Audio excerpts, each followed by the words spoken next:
The original man of mystery. We are the Spy-Fi guys, and this is In Like Flint.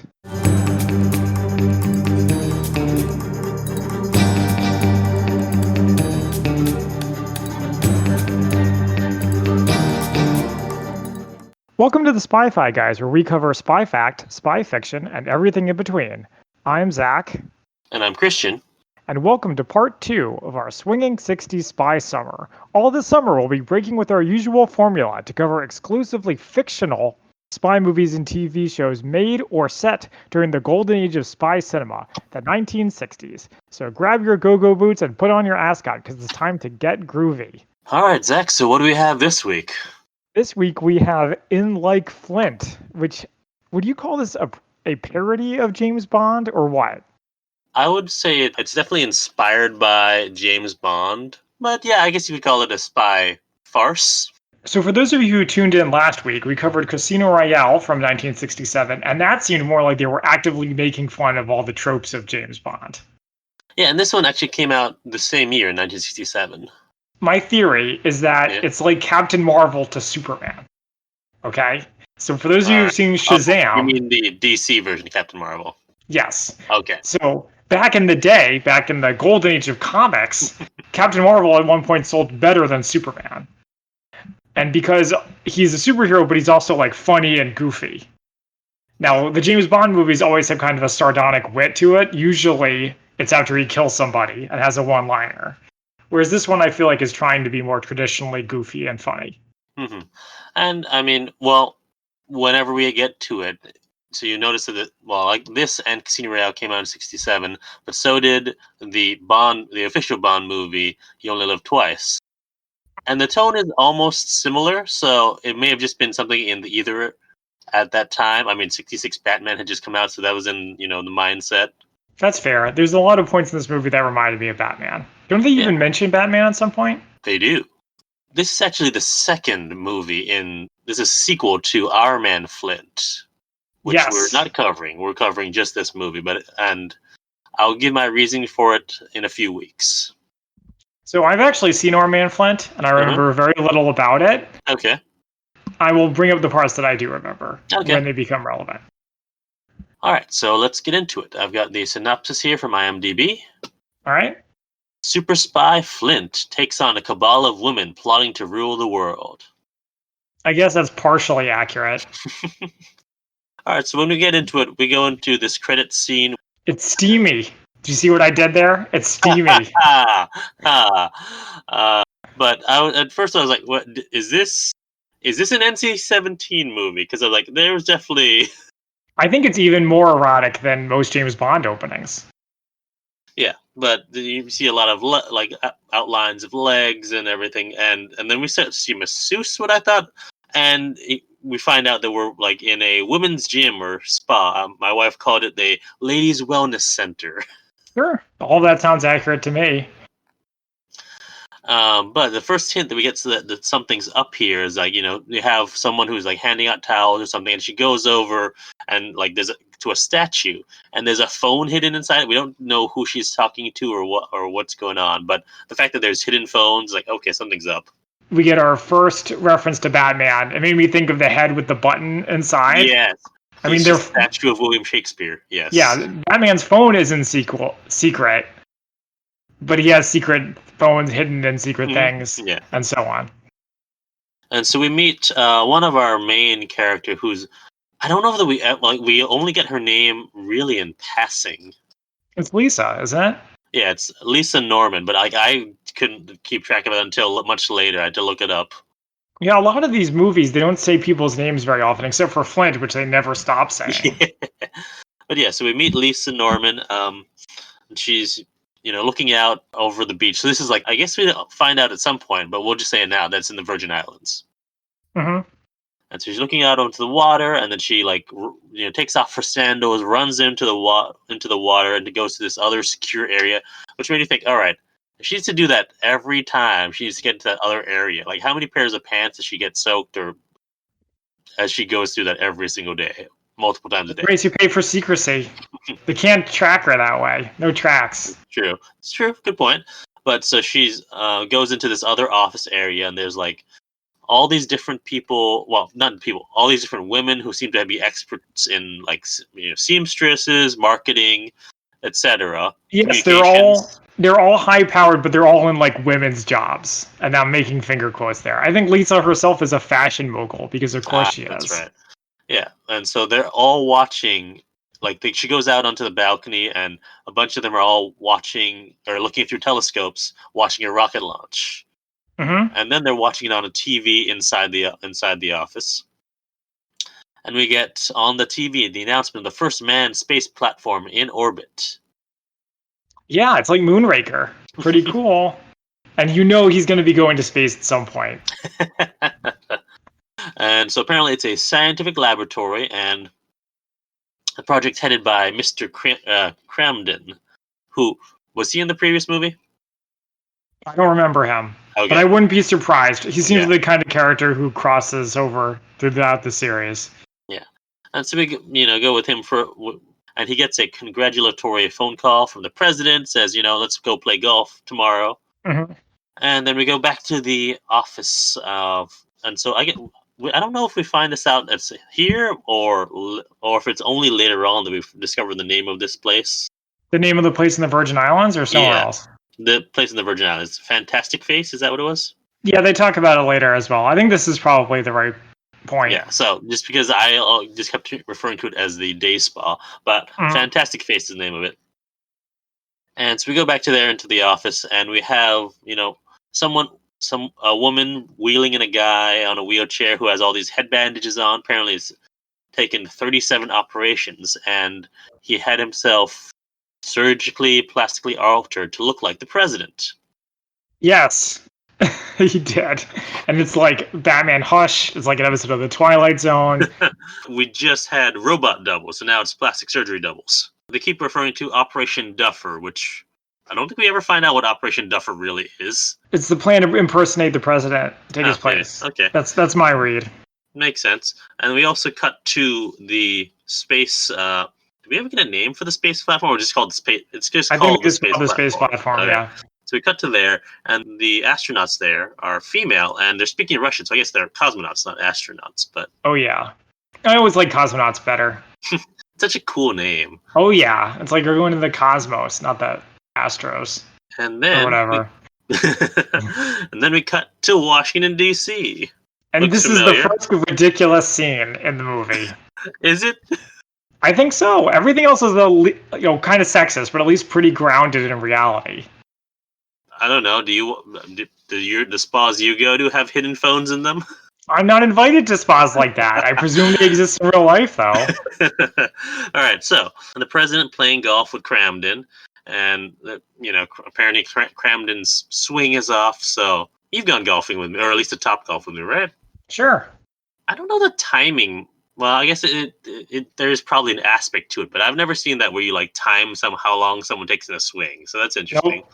Maybe it was like the old school method of doing it, where it was less about technique, more about that. This also reminds me of esports. I don't know how into esports you are. Not really, no. When I used to watch Professional StarCraft, it would be like, all right, by 30 seconds, you need to have your 5th SCV, and by 2 minutes, you need to have your first barracks. And I'm like, I'm not going to deal with this. That's how I knew I was never going to try to get good at StarCraft. All right, so he has a timer, and he's like timing the president's swing and vice versa, so they see how fast their swings are going. Guy in a wheelchair and 2 people who are supposed to be like young boys, but it's definitely clear that they're women dressed up as like boys. Pan. Right. So they come up and they like ask for autographs, and this is where we get our second our second reference, but first mention of Batman. Yeah. This is where he said, it's almost as cool as meeting Batman. Yeah, or his autograph is almost as valuable as Batman's. Something like that. Yeah, so they get some autographed golf balls, and then they say, hey, and they give them golf balls in return. So it puts it, replaces the golf balls that they took from them. I guess this part isn't that ridiculous, because back in the more innocent era of the 60s, they would be like, oh yeah, we can use this golf ball. It's definitely not going to explode or whatever. Yeah, so once the kids and the guy in the wheelchair who's supposed to be like their grandpa leave, the president starts to swing, he times it, and what is his name? Cramden? Oh, you call him Lloyd. Lloyd is better. Yes, Lloyd is much That's much better. So Lloyd is timing him. Mm-hmm. President takes a swing, hits the golf ball, and it explodes in a puff of smoke, which is a real thing. You can buy gag golf balls that do this. Oh, really? That's pretty funny. I've never actually tried it, and I've always wanted to, but haven't actually tried it. But I assume the ones you can buy in stores. I don't think the Top Golf people would appreciate it. Yeah, I would try it myself. I wouldn't do it onto someone else. That would just be mean. Yeah. I'm not mean-spirited enough to do pranks like that, I don't think. Anyway, so this is a special exploding golf ball because it causes everyone to freeze in place. Yeah. So, President, Lloyd, the Secret Service, they're all frozen in place. And the grandpa in the wheelchair is actually the guy who had himself surgically altered to look like the president.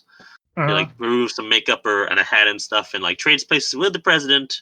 They take the real president. A helicopter lands and takes the president and the girls who are dressed up as boys. And then they all go away, and then everyone gets to the place, and then the fake president swings. And they do this all in 3 minutes, which I didn't realize until I just read them. I know I was like, oh, that was 3 minutes unaccounted for. It's like the pilot of the X-Files. Was when people would get abducted by aliens, they'd be like, I have 5 hours that I can't account for. And it's like DC Identity Crisis when Zatanna mind wipes Batman, and he's like, I have 10 minutes that I can't remember. He remembers every 10 minutes of his life. He has a photographic memory. But I do like how Lloyd is like, I can't remember these 3 minutes, and I'm not going to rest until I figure out what's going on. I thought that was cool, and I really didn't like Lloyd. I found him really annoying. But that part was good. All right. I like that they had a way for them, a reasonable explanation for, all right, we have these 3 minutes unaccounted for. But also, the timing to do that all in 3 minutes. I'm impressed. Yeah.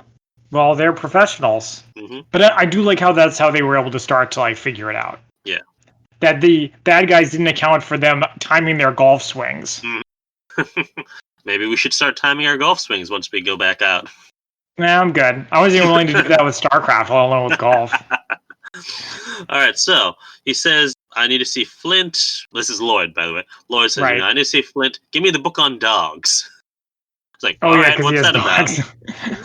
And then we cut back to Fabulous Face, where they are also they're reading something else, but it's a file on Flint, and they say, all right, what his weaknesses? And they say he has 3 of them, and we don't know what that means. Yeah, we do. We figure it out. We do, but not yet. I'm just going along with the movie. I know. But I was like, are they going to be cool weaknesses? Are they going to be he's allergic to peanuts? Something useful? Well, so because this movie is very much in the James Bond vein, mm-hmm. One of the novels, I think it's From Russia with Love, they actually have, the Russian Operation Smersh acting against James Bond. And they say he has weaknesses. His weaknesses are, right, he gambles, he drinks, and women. So it's I wonder if it's gonna be like that. 3 weaknesses. I guess those sort of qualify as weaknesses. It's a way to get close to him. Yeah. Anyway, so we next go to Lloyd. He's reading the book about dogs in the elevator, and he gets up to the apartment, and there's a dog right there in front of him. There's 2 dogs. Yeah. There's 2 dogs flanking the elevator. Then there's a German Shepherd that grabs him by the hand. Drags him over. That was funny. I need more dogs in this movie. And so there are 3 women who are talking with Lisa from Fantabulous Face. Yeah, that's right. Is it Fantabulous? No, it's Fantastic Face. Thank you. Fantastic. I may have said Fantabulous earlier.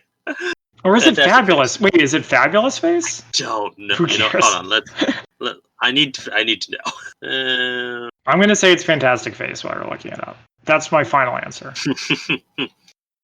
Fabulous Face. Dang it. Okay. So these 3 women are in... It's not the same women. It's 3 different women.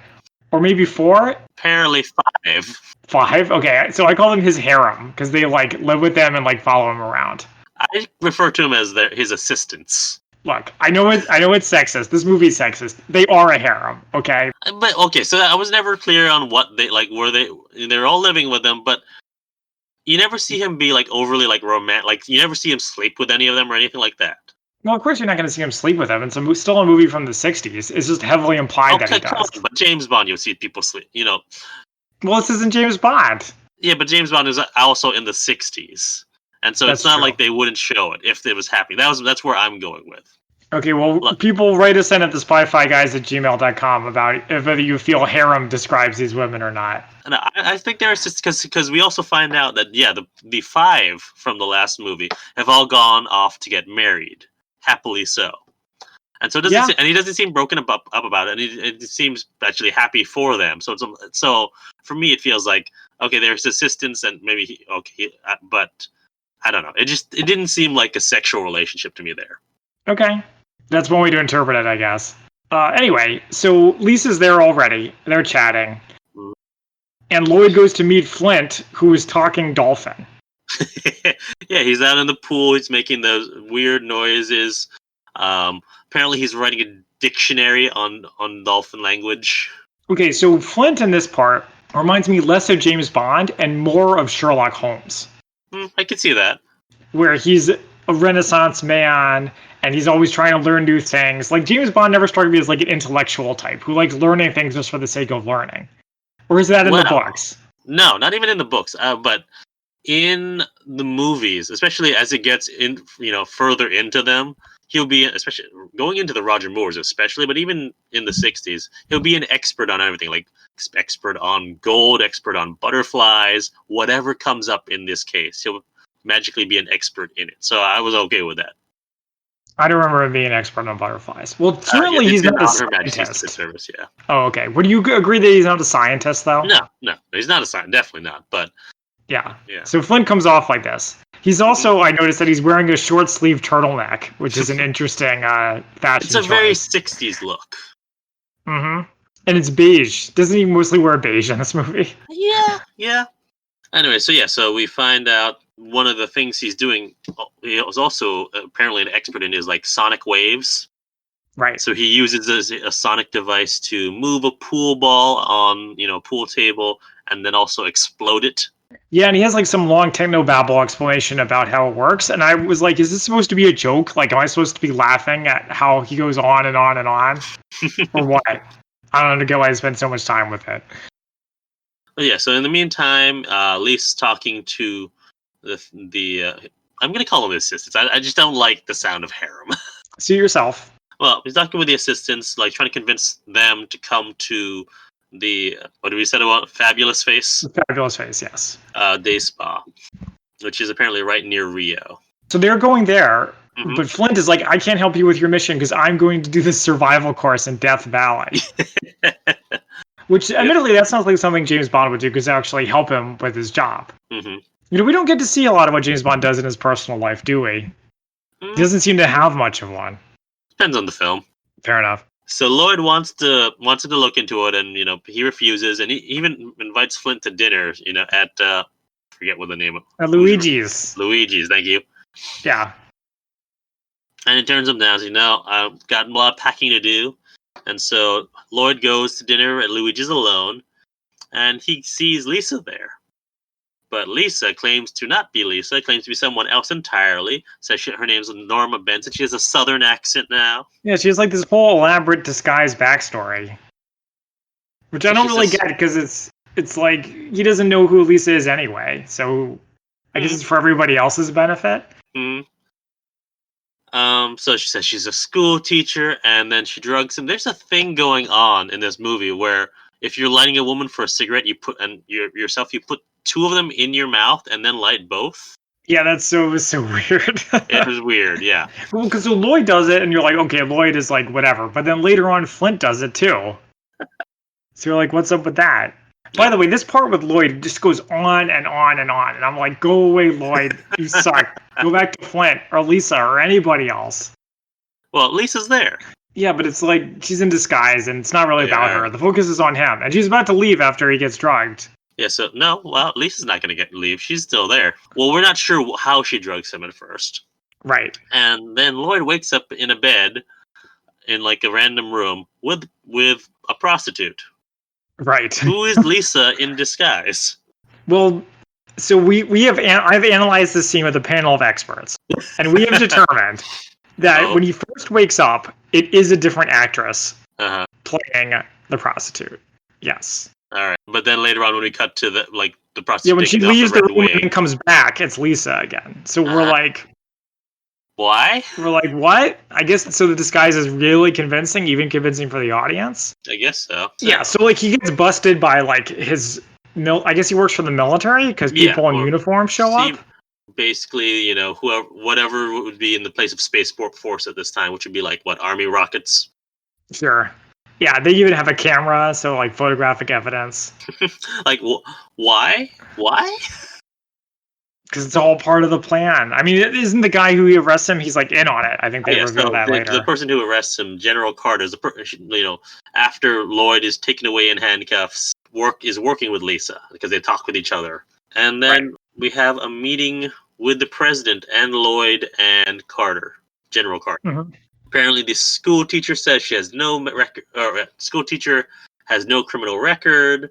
And the school that she mentioned working for was shut down and turned to a training school for a special project K-14. And so because of all this overwhelming evidence against Lloyd, he's suspended, but he still has access to his office and to his assistant, whose name is something. Avery. Yeah, the young army guy.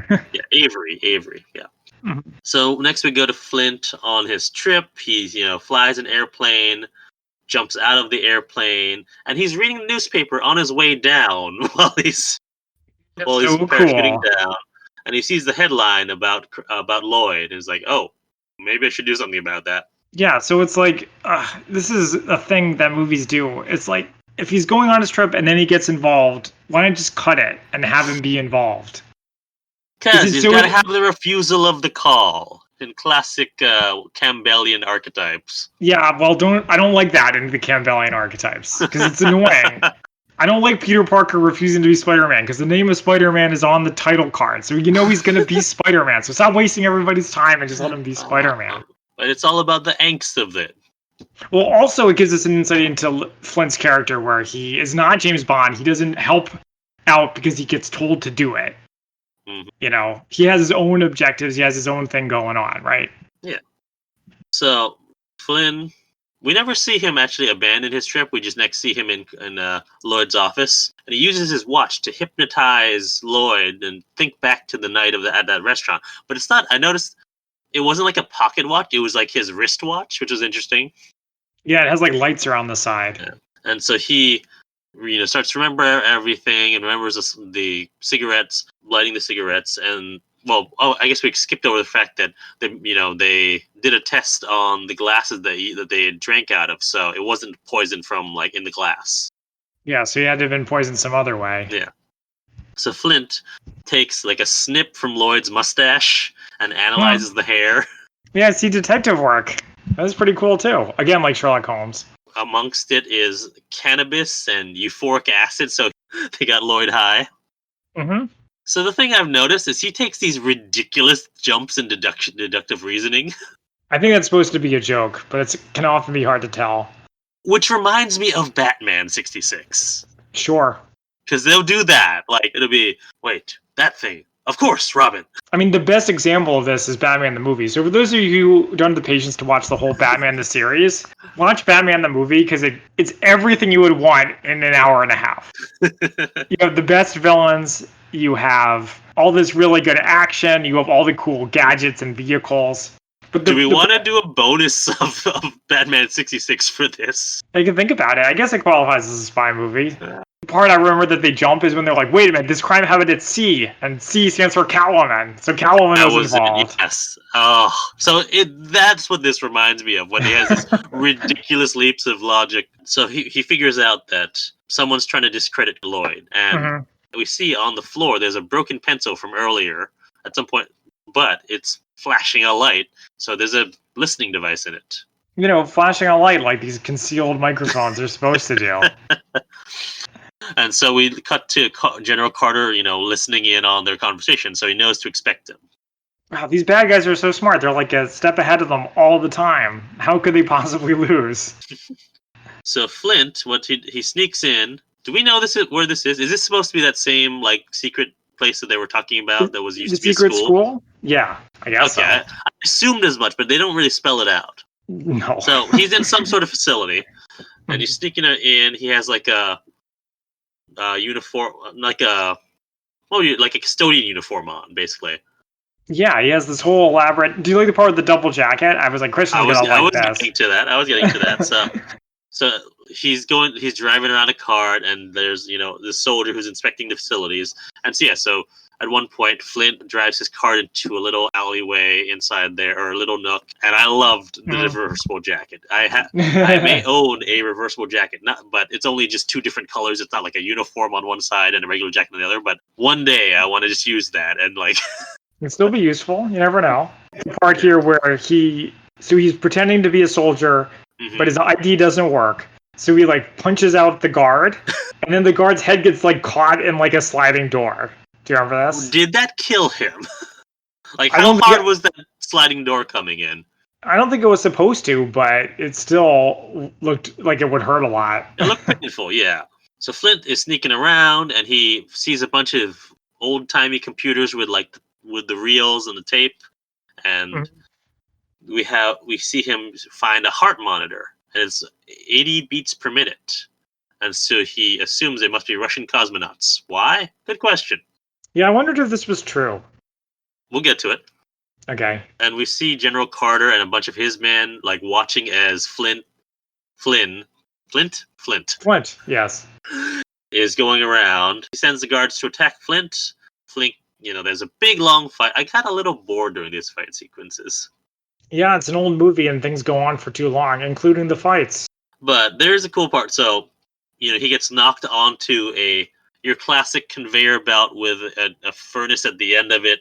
He gets off of it. There's more fighting, and then there's fight. I like the fight in shadow. That was kind of cool. That was well shot. Yeah, put that stunt guy to work. It's just two figures, one of whom is Flint, and one of them gets knocked onto the conveyor belt again and gets burned up. You think it's Flint, but of course it's not going to be Flint, because otherwise you wouldn't have the rest of the movie.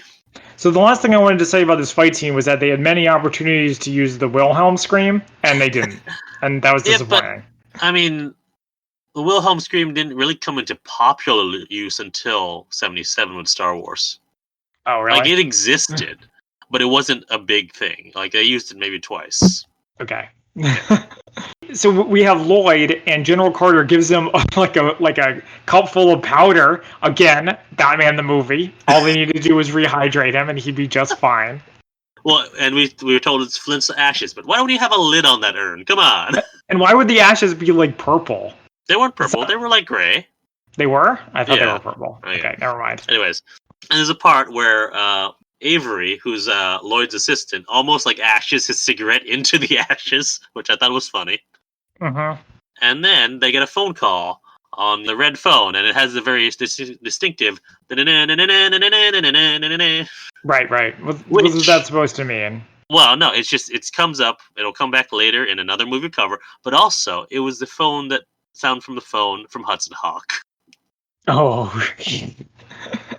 I was a little because I looked up the phone, because I was like, I've never heard this before. I know I've heard it in another movie, and also my local radio station, growing up in Hawaii, would use that for if they'd have a special caller from something. So was it like a common phone back in the day? It's famous for being the Flint ringtone. Oh, really? Yeah. Interesting. It started with this, yeah. Anyway, so there's a phone call, and it's Flint, and apparently he's in Moscow. Yes, he's doing something James Bond would never do, not even the Roger Moore era, which is perform in a ballet performance. Yeah, and so but before we get there, Lloyd tells the president, who, if you remember, is not really the president. So now they know that he's in Russia. So Flint is performing in the Russian ballet, and as he's performing, he's having a discussion with the lead ballerina during the show. They said, "We'll see you tonight at the usual place." That lead ballerina is played by Yvonne Craig, aka 66 Batgirl. Yes, aka probably a bunch of other stuff from the 60s, but I can't remember right now. Also, did you notice that not only is she a ballerina, her name's Natasha, and she's a spy? Oh, you mean like Black Widow? No, yeah. I didn't actually make that connection, but I noticed that in her entry in the credits, it's Natasha the ballerina. It's like, why not just say Natasha? I don't get it. Well, yeah, so they meet in seemingly probably Natasha's place, and there's some very 60s rock going on with like some 60s dancing. I kind of wanted Flint to be like doing the Batusi. He was almost there. We were so close. Okay, you know what? With all of this, I think we have to throw in Batman 66. You know, they did just do the Watusi one movie ago, so we really shouldn't have gotten greedy. But yes, you're right. We should cover it because we would love it. It's such a great movie anyway. Yeah. He's like making time with Natasha, basically trying to do like the pillow talk interrogation that we've seen. Mm-hmm. This is the part with the 2 cigarettes at once again. This is when it comes back. Yeah, but before that, we have, he starts asking her about the lady cosmonauts. And why does he assume it's lady cosmonauts? Apparently, male heartbeats are 72 beats per minute, and females are 80 beats per minute. Right. Yeah, is this true? Do you know? We'll get to it. Okay. We'll cover it in our spy fact versus spy fiction. I want to know, but fine. So Natasha says there's apparently 2 lady cosmonauts missing, and then Natasha tries to poison him with the cigarette thing again. Right. That doesn't work. No, it doesn't work because he thinks about it with the cigarettes, and then he looks at the cigarette and he says, "Paper has an ingredient that's indigenous to the Virgin Islands." Virgin Islands? Wait, this is where they're going. This is Batman 66 all over. Yeah. Fabulous Face is in the Virgin Islands, yes. And then the KGB comes in. I assume the KGB. And they're dressed like the stereotypical spies with the hats and the coats and everything. I mean, it's Russia. It's cold. It makes sense. Mm-hmm. But apparently they've come in with orders from the Prime Minister, who wants to give him a medal and wants to meet him. But he escapes. I like anytime he's about to get captured, he does some sort of dance fight move, basically. It will be something ridiculous looking. Yeah, I even have it here, dance fighting. So he does like a move from the ballet, which kicks one of the guys, and then he jumps through the window. And then there's a chase on the rooftops, which I was more invested in this one than the fight in the warehouse. Because you can actually see more of what's going on here. Yeah, you get to see St. Peter's Cathedral in the background. I was like, well, that's pretty good. I know that's probably not actually filmed in Russia, but good job on putting it there. It's a little less tedious than the Eiffel Tower in Paris scenes in movies. Yeah, but that's because, like, in movies in Paris, it'll show up even if it's nowhere near where the Eiffel Tower is. And, I also like here where he does an owl call, and then he, like, pulls the guy off the roof like it's Uncharted. That was pretty good. I was like, what is he like? How is the guy not figuring out that he's just like right on the other side of that? But it worked. He has a little device. It looked like a lighter, which launches a grappling hook basically, and then he uses the grappling hook. He grabs. I don't know why someone had a pole. Maybe they were using it to attack him, but he grabs it away from the guy and uses it to do a tight walk rope across the grappling hook between 2 buildings. Yeah, it's pretty sweet. And then he goes and sneaks into some vents, because classic spy. Mm-hmm. And he overhears the Soviet Central Committee meeting, where the Prime Minister is talking to the President. I was trying to figure out, like, all right, 67, who is... It must have been some kind of current joke, because the guy has, like, enormous eyebrows, and there must have been some Soviet figure back then, right? Brezhnev had ridiculous eyebrows. Oh, it's definitely Brezhnev. Mm-hmm. So doesn't he say at this point that the cosmonauts are missing? Yeah, so he thinks that the Americans have the cosmonauts. Okay. And he's trying to trade them for Flint, because he's like, oh, we have Flint, and it was like, and then apparently the American president, who is of course again a fake president, says, no, we don't want Flint. You can kill Flint. Then Brezhnev, I'm just gonna call him Brezhnev because it looks like Brezhnev. I think that's who it's supposed to be. Yeah. Yeah, but Brezhnev is like, oh, wait, no, we weren't actually serious. We don't have Flint yet. And so there's a whole discussion going on. If he tries to escape, don't let him go to the Virgin Islands. He's like, Virgin Islands? We only have flights that go to Cuba because, communism. Yeah. The entire Soviet Union, they only fly to Cuba. Which, of course, that means that Flint needs to fly to Cuba first. Yeah. So he gets on a plane disguised as a Cuban. I like that, everyone on the plane is Cuban except for the stewardesses who are all speaking Russian. Not only is everyone on the plane Cuban, but they all look like Fidel Castro, including Flint. I like that. I thought that was funny. And so he says, he gets some cigars out of his jacket and tells the stewardess that he wants to go give them to the pilots. So he goes to the pilots, and then we cut away from them. And we go back to Lloyd, and Lloyd realizes that there's this conspiracy going on. And Finally. part of how he realizes is he's like thinking, and he puts a pencil in his mouth and bites down on it because he's one of those people. But he gets shocked by it. He's like, so they realize that the office is bugged, and there's like all the pencils are probably bugged too. So they throw it all. Well, they get rid of all the pencils. And then Avery's a smart guy. He realizes, I all want to right, see a movie about him. so Avery's like, pretty capable. I can reverse the polarity and change the transmitter to a receiver. Not sure that's how that works, but I don't think so. They managed to overhear a conversation with General Carter. He's putting nukes onto the space platform, and he says that these orders come from the White House. And he says it's called Operation Damocles, and I'm like, we've Nice. already had one operation name. Stop being confusing. Just say it's part of Operation Duffer. Lloyd and Avery missed one pencil, the one that was broken on the floor that we saw earlier, and because of that, Carter knows what's going on. Lloyd is going to go to Fabulous Face, and Avery is going to go to the missile site. Basically. Yeah. Yes, except for Avery. But for now, we're meeting at the Virgin Islands. All our characters are going there. Mm-hmm.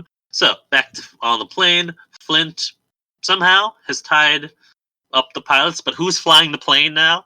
I don't understand any of this part. So is he trying to kill everybody on board the airplane? No, he's just trying to get away. But then... Why would he do that to the pilots? I don't know. Maybe the pilots would stop him from opening the hatch. But then why not take care of the passengers, too? Because the passengers, you'd think, would be more likely to stop him. They'd see what he was doing. Well, he distracts the passengers by having this Russian sing-along, including on the screen. Yes, complete with the follow the bouncing ball. Yeah, not the bouncing ball, the bouncing red star. And all the lyrics are in Russian in Cyrillic, so I can't read. I mean, I could probably read them if I really figured it out. It's been a long time since I've had to read anything Russian.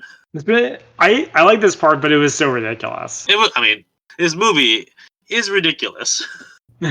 And so we next go to Fabulous Face, and Flint's 3 assistants are there, and apparently they're resisting the treatments and the programming. Yeah, there's like mind control hair dryers. Because the 60s and women in movies. But it's not working. Yeah. So they need to try something more drastic. Yeah, and they also know that Flint is coming because they have the president in there, the fake president. Right. So because he's coming, they need to get the assistants out of sight. And this is when Mrs. Doubtfire shows up. Mrs. Hiller, which is Lloyd in disguise. As like a middle-aged woman, yeah. I think he actually looks pretty good. There's some definite 5 o'clock shadow there going on. Well, I like the part where he comes in, and these 2 workers there are like, that's what I call ambition, talking about him. I didn't know if they knew that it was Lloyd, like if they knew it was a man, or if they were just judging Mrs. Hiller because they didn't think she was pretty. I was like, I don't know which way he was going with that. No, I think it's the latter. I think they're like, oh man, that's a rough-looking middle-aged woman. I don't know there's much we can do with her. But as I was saying, I like when red shirts, like peons, you could call them, like have their own personalities, like in Star Wars when they're like, you know what's going on? Maybe it's another drill. Like you don't see that in James Bond movies where the henchmen kind of talk about what they're doing. Okay, maybe in some of the later ones, but definitely not in the economies. The henchmen don't get any lines. Nope. Couldn't afford to pay him that much. No. We next cut to Flint, who's swimming because he jumped out of the plane with a parachute on, so in the middle of the ocean, trying to get to the Virgin Islands to Fabulous Face. And we have Flint's assistants who are put into the cryobiology lab and are cryogenically frozen. I suppose that's one way to put them on ice. When Carolyn watched this, and when we get to more freezing later, she was like, there needs to be an ice pun after that. And she was extremely disappointed there was no ice pun afterwards. If this were a James Bond movie, there would have been an ice pun. What does he say after he kills Boris? Right. What does he say when he kills Boris in GoldenEye? He doesn't say anything? He doesn't say anything because he's not the one who kills him. I mean, he just gets frozen. He's fighting on the dish at that point, yeah. Oh, okay. Anyways. So, Flint finally arrives on the coast. He starts doing some dolphin calls, and a dolphin friend helps him get through their defenses, and he swims right up to the beach. Well, not up to the beach. He swims up to the beach, but goes into a side vent, which takes him right into the sauna. Yeah. where of Like course from the opening there's credits. yeah. He swims through, gets in there, and then goes into one of the changing rooms at the sauna, grabs a towel. Like, wow, that's a convenient towel right there. I mean, come on, it's a spa. There's towels No, all over the it makes place. sense, but I'm just like it's well thought that I don't know. I like the thinking behind it. It's like, oh, I'll go into the sauna. There, I can get changed. Yeah, because he's got to be dry. The super spy needs to change his clothes. And they make a big deal about him putting on this belt. We can see why later. I didn't recognize it, I would say, but I was like, that is I did notice. I was like, that's a weird looking belt. Mm-hmm. What it looked like to me is like the belts that the Jedi's have in the prequels. Definitely not traditional clothing. It's not a regular men's belt. So he's sneaking around. He finds the cryobiology lab, and as he's looking into it, Lisa finds him. Yeah, she has this whole speech about how the cryobiology works. Mm-hmm. It's all about basically giving them sort of immortality, can get awoken in a future time, 50, 100 years in the future. And I liked how Flint referred to it as basically being like a microwave pizza. Yeah, Flint's like, why would you want to even do that? So she takes him to this nightclub or whatever. I was thinking more like an outdoor luau situation. Yeah, some sort of outdoor music venue, and everyone there is like, "Hey, Flint! Hey, Flint!" And they're really into. Well, apparently he's like very famous, so I guess so. Yeah. And we find that Lisa is resistant to his charms, and there's an interesting line here where Lisa asks, "What makes him irresistible to women?" And he says, "I don't compete with them." I was like, "What does that?" Yeah, mean? what do you think that's supposed to mean? I could have used some dating advice from Flint. Useless. And then they kiss. Even though they kiss, Lisa's like, that ends the suspense. Oh, okay, I found it. Okay, you kissed. That's it. All right, I'm done. Mm-hmm. And Lisa lies that his assistants left that morning. Flint wants to know about what's the connection with the cosmonauts. She's like, oh, what are you talking about? You're being silly. Yeah. She takes him to the office that we saw in the beginning of the film. He says it's very international and it's very all women with different power positions, like we said earlier. Right. And he meets the board, is what I have. The board of directors. Yeah. And so we see them watching, a preparation of a rocket on a monitor. Uh-huh. Flint figures out, and again, in a ridiculous jump of logic, that they're in charge of the space platform. He has all these questions, and one of the women on the board is like, all your questions will be answered tomorrow. And we find out that Project Damocles is using nuclear power as a threat, which Flint laughs at. It's like, that would never work. First of all, it's not just nuclear power, isn't? They're going to put nuclear weapons on the space station. Yeah. And they could use it to blackmail the world, just like the laser and Austin Powers, all these other doomsday weapons. But then they explain here that they have pure motives. Yeah. Yeah, they're taking over, but they want women to run the world because women would do a better job. And Flint finds the idea hilarious. But then I like what they say. They're like, okay, how many businesses are really run by secretaries, wives, mistresses, when the men you take a week to Cabo, and the business keeps running? I mean, the expression is behind every great man is a woman, but that doesn't mean we want him taking over at gunpoint. Maybe not at gunpoint, no. I like this part. So they're explaining, what about all the millions of other women who won't think like you do? And she's like, well, show them how the hairdryer works. Apparently it's got a brainwashing device in it. And there's a little tape reel, and they think, all right, how many women go to the hairdressers? And just think if every time they come out a little more angry at men. And Carolyn joked that, this is how the feminist movement started. So, yeah, feminism was underway by 1967. I know. It was just a joke that my wife made. No, okay. But it's like, I'm sort of like, it feels like mind control hairdryer is pretty effective. Yeah, you need to do it a little bit at a time. Yeah, they do say they've been working for a long time at this. And what about women who don't do their hair? Does such a thing even exist? In the 60s? Yeah, certainly in the world that this movie is creating. I don't think so. But as all of this is being explained and everything, General Carter arrives with a bunch of soldiers, and they say that we're taking over the operation. Flint finds out that the president is not actually the president, but an imposter, and apparently not just an imposter, but like a famous actor. And there's the joke here where Flint goes, an actor? As president? But is it a joke? This is 20 years before Reagan. So, it just with context, it's hilarious.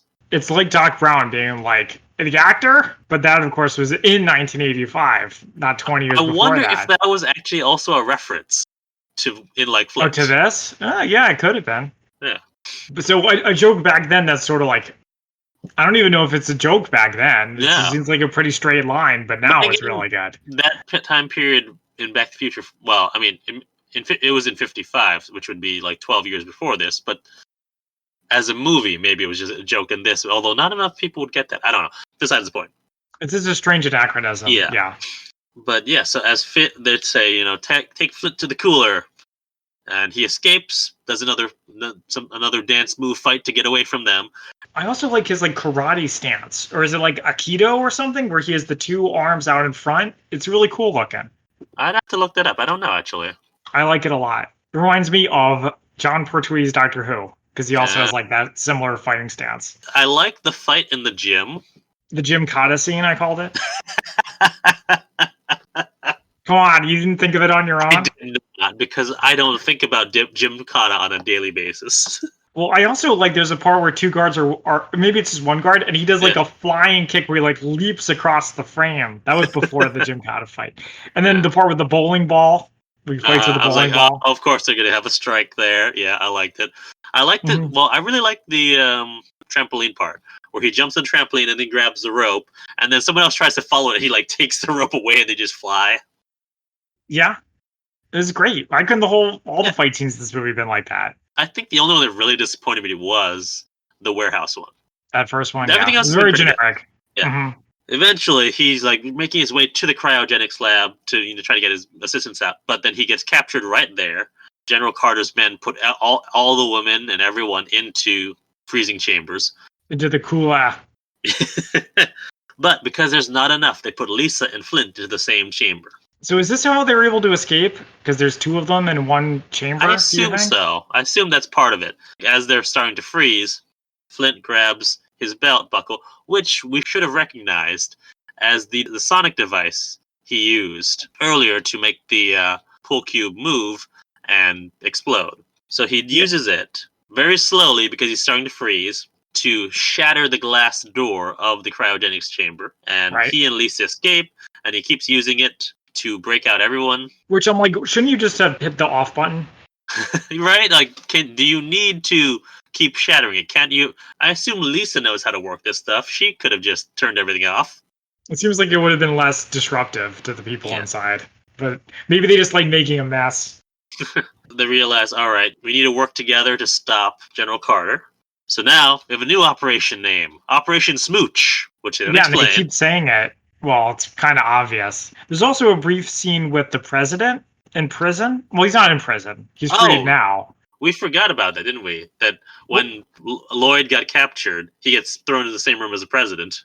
Yeah, whatever. He finds the president. Who cares? Anyway, they're like, the president, to the real president, they're like, you need to help us overthrow the actor president. And then the president says very pathetically, who'd believe me? It's like, dude, you're the president. Say something only the president would know. Forgot about that, yeah. I mean, come on. Anyways, so they all get to the boats because they need it. It's across, I guess it's on another island. So some of them get into speedboats or like boats with motors. And then some of them get into pedal boats. Pedal boats. Have you done pedal boat before? Sure, but it didn't look like that. No, I've done the one that looked pretty similar to that. It's hard work. Yeah. And there's no way they'd be able to keep speed with the boats with motors. I'm like, maybe the boats, the kayaks that they were at, but the boats with motors, there's no way that they'd be keeping speed with those. Well, they said the staff was physically fit because sitting around all day in a spa, I guess, makes you really strong.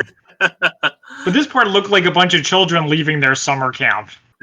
What I thought, you have Flint like standing at the bow of one of those ships. I thought of like George Washington crossing the Delaware. I did like that. I did think him standing on the boat was pretty cool. Pretty badass. And so they get over to the island with the missile site, and the women distract the guards with their feminine wiles. They like at one point one of them like has her bra on like a pole, like when it's white, so it's like waving a white flag.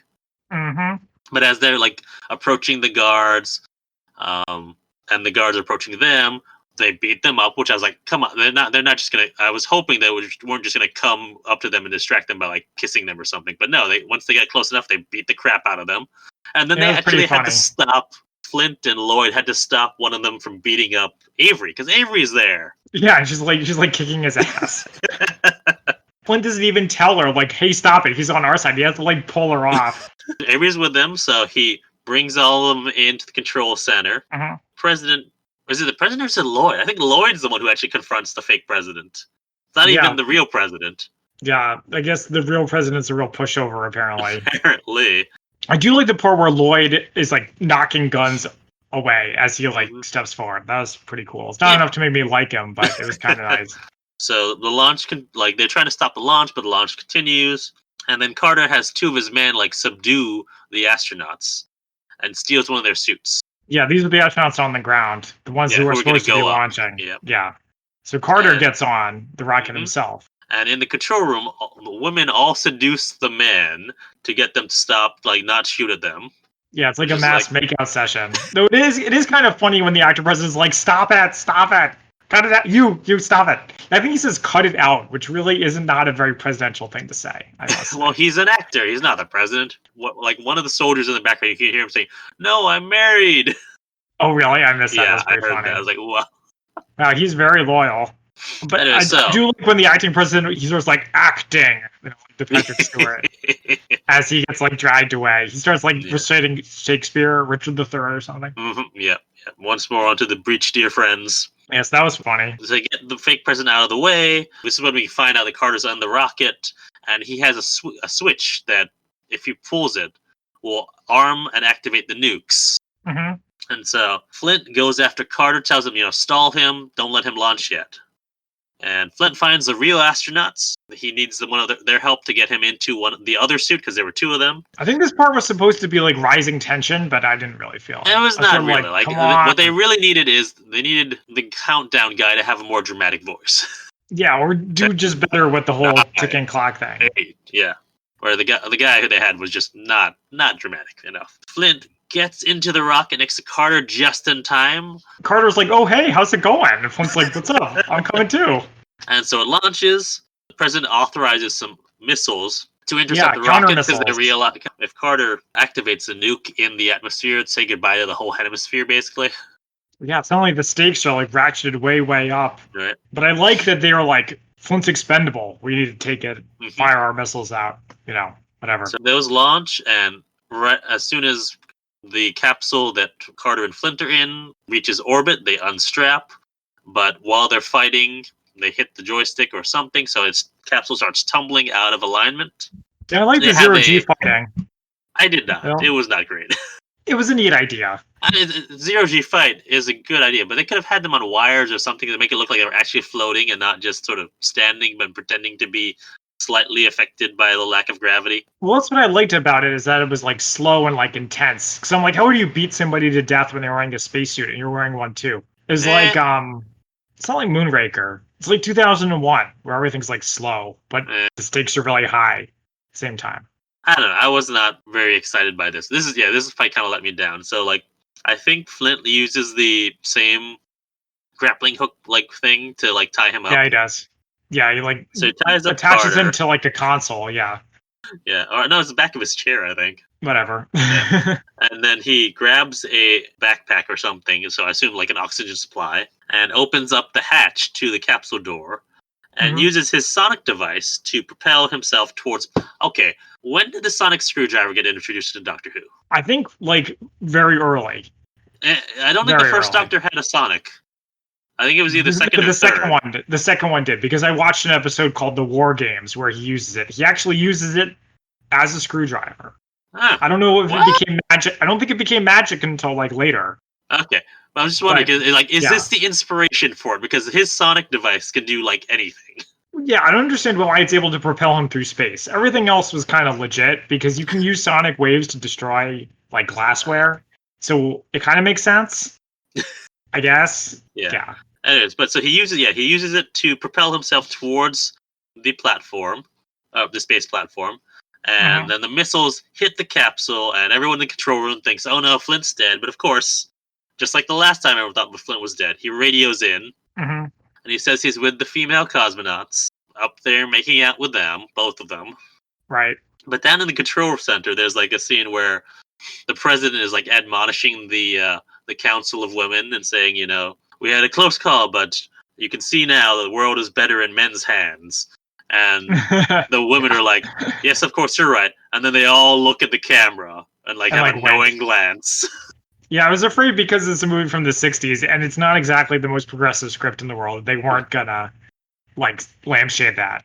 Yeah, I was worried too that it was just gonna be just like it was just to end with. Of course it is, but I'm glad that they have that look at the camera and say, "Oh, yeah, no, it's not true. It's not true." Because not all that displaced in time is the scene in the original Star Trek where that one woman is like, Captain Kirk, do you think a woman could become a captain of a starship someday? Kirk's like, someday, maybe. Do you remember Yeah, this? but that's interesting. I choose to ignore that because we like canonically we already know that there have been captains before that Oh my point. goodness, Star Trek messing with its own continuity. What a thought. But yeah. In the movie with Flint in the capsule, he requesting a splashdown in Central Park. Yeah, I don't know if that's gonna Which happen. no, Yeah, so instead of being on a raft making out with a woman, it's in a spaceship. But it's with two women he like doesn't even know. I was like, so was him and Lisa, were they like a thing? Or no? I think it was supposed to be the hint of that, but not really. Like I don't know. They didn't follow through. Yeah, I did like they used the term "tovarich," which means comrade in Russian. Nice. All right, shall we get into our spy fact versus spy fiction? I have a few things here. Yeah, the main thing I want to know is I don't think it's actually possible to open the door of a plane while it's in flight. I think the air pressure inside is too strong, unless you have like super strength. It depends on the altitude.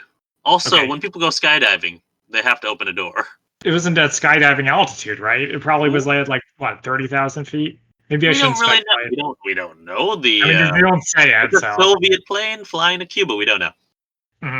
in the 60s. Yeah, in the 60s. So which I mean, they had jets already by that time, but still, we don't know if they were used. I mean, looking at it, I mean, they had like chicken in the in the plane. What? Yeah. And DB Cooper parachuted out of an airplane, so I Yeah, guess it's possible. yeah. Unless he told them to fly it lower, which I don't don't know the remember details enough about DB that. Cooper. Yeah. Anyways, but for spy fact for spy fiction, so lady cosmonauts, Mm-hmm. a real thing. Mm-hmm. They actually beat us to having a woman in space by let's see, I think it's probably a long time, right? about 20 years.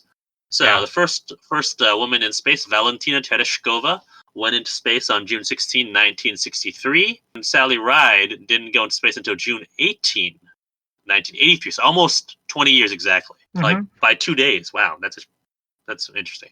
The second Russian female cosmonaut go up in 1982. So that is a real thing. We did not have any sort of space platform. When they say space platform, I assume they mean like a space station and not just an orbiting capsule. Right, like the International Space Station. Yeah. Long before that, we had Skylab, which was launched in 1973. It was occupied between 1973 and 1974, right after the Apollo program ended. But lastly, the one that you really want to know. All right, male versus female beats per minute. It's actually I did want to know that. Okay.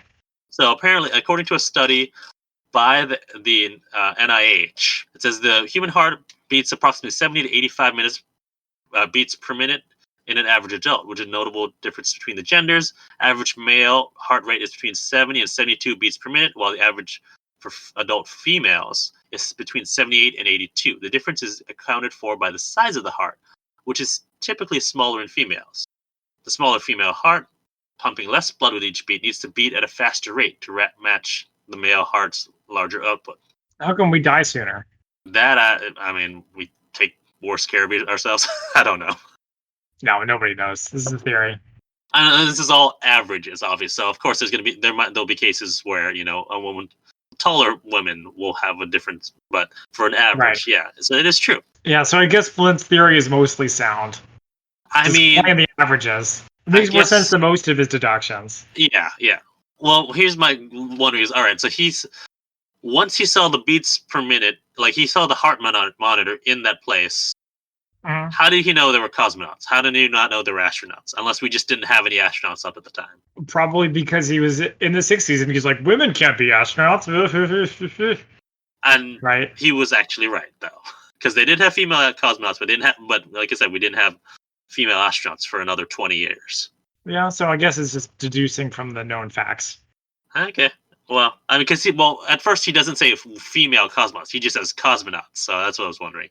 but I can see this one leap in deduction. Yeah, the best one. All right, shall we get into it? Hang on, did you research the dolphin talk? I did not. Oh, yeah, I didn't think so. Yes, now it is time for our favorite quotes. This movie was pretty quotable, I think. Yeah. Do you have one? I do have one. Here, let me find it. Brain and hair washing at the same time. Okay, I like the part where he's talking to Lloyd about the dolphin, and he's like, fish? You can talk to fish? And he says, whales, sir, whales, which reminded me of Star Trek again. But I also like the part where he's fighting the Gymkhana, the bowling ball, fight. And then he runs into a bunch of guards and he says, shall we try diplomacy? I did like that. That was a good line. All right, so now it is time for our ratings on a scale of 1 to 10 martinis, 1 being a terrible spy movie, the worst one you've ever seen, and 10 being the greatest spy movie. How do you rate in Like Flint? All right, do you want to go first? Yeah. There are a lot of movies that don't feel old that really hold up over time, and this movie is not one of them. All right. I feel like a lot of the jokes didn't land. The fights were pretty good, but it was pretty slow. And a lot of the sexism was pretty embarrassing, frankly. Yeah. I wouldn't want someone watching it over my shoulder. The army of bikini babes was embarrassing, like I said. So I will give it a 4 out of 10. 4 out of 10. All right. I'm going to be a little more positive on this. I mean, I like, because it is clearly a James Bond homage. And they get some of the tropes in there without making it like literally a James Bond movie with just James Coburn in it. Right. But I feel like even though yes, there was a lot of sexism, they also had like a strangely feminist agenda as well. But that's what these movies do. That's what they did back in the day. It was that they had like all these women as sex objects, but they're like, oh, the bad guy wants women to be equal. And we all kind of like the idea, but we're not actually going to have it happen. But I will say, well, this made me think. Like once I realized that all the secret organization who's trying to take over the world is all women, it made me think of last week with Casino Royale. An idea nugget in Casino Royale that they didn't actually bring to fruition. One of many. Which they also ruined by having it actually be a man in charge of all the women, and of course it being true. Woody Allen. That's also true, yes. So it also made me think about, like, and maybe it's explained more in the first movie, which we didn't see. I felt like that Flint was supposed to be like the anti-female, device that they had in Casino Royale. The guy who disappeared like a third of the way through the film and popped up at the end, whose name I don't remember. Yeah, I could see that. But they did it better. And I mean, I was entertained by the last half of the movie, really, but not so much the first half. I was kind of like, all right, it doesn't really introduce the characters that well. And I'm wondering maybe if we'd seen the first movie, it would have, or if they also just jump into it like this too. I don't know. Maybe we'll review that at a time in the future. Speaking of a time in the future, weren't you going to tell us why you picked this movie instead of the first one? I will tell you that in a few weeks. Oh, in a future episode. Oh, yeah, that's right. So stay tuned for that. So I'm going to give this an average grade of, I'm going to give it a 5, because like I was entertained, but obviously there's a lot of things need to be improved in the movie to make it really, really good. So yeah, I'm going to give it a 5 out of 10. Thank you for joining us. You can find us on social media at the Spy-Fi Guys under Facebook, Twitter, and Instagram. Until next time, I'm Zach. And I'm Christian. And we are the Spy-Fi Guys, signing off. Thank you for listening. If you enjoyed our podcast, please be sure to rate and review us on iTunes. The theme music is by Jer Fitzgerald and Big Man Joe. Media reviewed by our podcast are the intellectual property of their respective copyright holders, and no infringement is intended. This is a personal podcast. Any views, statements, or opinions expressed in this podcast are personal and belong solely to the participants. They do not represent those of people, institutions, or organizations that the participants may or may not be associated with in a professional or personal capacity unless explicitly stated. Any views or opinions are not intended to malign any religion, ethnic group, club, organization, company, or individual. You can find our podcast on social media at the Spy-Fi Guys on Facebook, Twitter, and Instagram.